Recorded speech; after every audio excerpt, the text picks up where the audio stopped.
21 U.S. senators are demanding action from the Trump administration in the face of Gaza's starvation crisis. They're calling for the U.S. to stop funding the Israeli-backed humanitarian foundation, which delivers food to Gaza. The UN says more than 1,000 people have been killed by Israeli forces trying to get food in Gaza since May, mostly at or near those often chaotic distribution sites. In their letter, the senators write, there should be no American taxpayer dollars contributing to this scheme. Joining me now is the very first signatory on that letter, Maryland Senator Chris Van Hollen. Senator, thank you for being with us. How much money is the U.S. spending on this, and why is it, do you think, such a bad investment? Well, Chris, it's $15 million and potentially rising. And this is a bad investment because it's contributing to the starvation of people in Gaza. As we speak, families are dying of starvation. Kids are dying of starvation. What happened was months ago, the Netanyahu government imposed a complete blockade on all food and humanitarian supplies getting into Gaza. When they ended that blockade and allowed a trickle of aid in, they didn't allow the United Nations humanitarian organizations to resume that aid.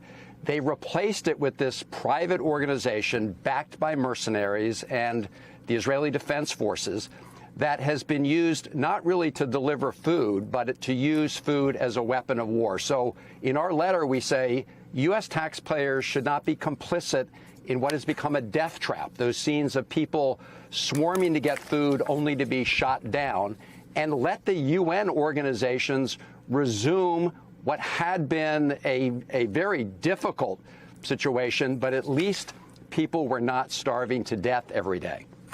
We had in our last hour, Senator, an expert on. He's the VP of Emergencies and Humanitarian Response, the International Rescue Committee. He says, we know how to do this. One of the things he said that we know not to do, and President Trump said today, he praised these airdrops. But what this expert told us was that it's expensive, it's dangerous. In fact, we've seen in recent days people getting hit by these aid packages coming to the ground. And he said it is one of the least effective ways to feed people. He said we know how to do this. So in your view, what kind of system using U.S. funding needs to be in place instead?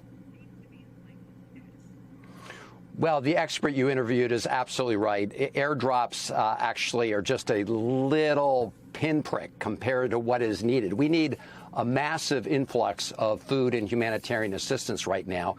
And the answer is actually very straightforward. Go back and allow the UN organizations, reputable organizations, to begin to bring trucks in. We used to have 500 trucks a day coming into Gaza to provide food. Before Netanyahu imposed the total blockade months ago, you had 400 food distribution sites. When they converted it to this very shadowy private entity with mercenaries, they went to just 4 sites. They're really using food as a way to control the population flows to try to actually advance other interests, including, as you've heard from some in the Israeli government, who just want to herd Gazans into a concentrated area and then ultimately push them out of the country. So the answer is very clear. We should go back to the UN organizations who know how to distribute this food and let them feed people in Gaza and stop the starvation. I should say that President Trump did acknowledge today what Prime Minister Netanyahu won't, that there is real starvation in Gaza. The president said the U.S. is going to set up food centers, although he didn't have any details. And he also talked about what he is looking for right now. Let me play that for you. We gave $60 million. Nobody said even thank you. Thanks. Somebody should say thank you. Is there somebody who should be saying thank you for what the U.S. has done? You know, the United States has been complicit in this whole disaster in Gaza, so nobody should be thanking the U.S. government, least of all Donald Trump. Chris, I don't know what $60 million he's talking about, but I do know that the Trump administration gave $30 million to this organization, so-called Gaza Humanitarian Foundation, which has become a death trap for people who are desperately seeking food. What the Trump administration needs to do is resume full funding to places like the World Food Program and other organizations. This administration, the Trump administration, actually cut back on the funds we've been providing to those kind of organizations. So the President of the United States has a way to help end the starvation, but he needs to call upon Prime Minister Netanyahu to allow those UN organizations to resume their activities. And of course, as you said, Prime Minister Netanyahu doesn't even acknowledge that people are starving to death in Gaza.